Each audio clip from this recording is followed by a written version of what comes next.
right, here's a little trick. We get a lot of calls in about how super sticky this is and how hard it is to get the wax paper off. It can definitely be hard to get the wax paper off, but if you find, let me remember where I was at again.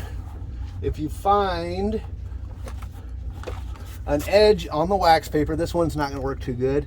And what you do, so this one's already actually going to work real good. So it's already separated. What you want to do is take the razor blade and hold the glue down with the razor blade. Do not stick your finger on that side because it will stick to you. This foam is super sticky. It will stick to you for life. You'll have foam fingers and you'll have a bad day. See how I'm holding the glue with the razor blade? That's the best way to take it off. Do not put your fingers anywhere near that glue. Oop, I almost did there. And then you just work your way around. You only get one shot at this. Like I said, it's definitely super sticky. Anytime you need to touch it, just use the razor blade to hold it down, because it will do exactly what it just did.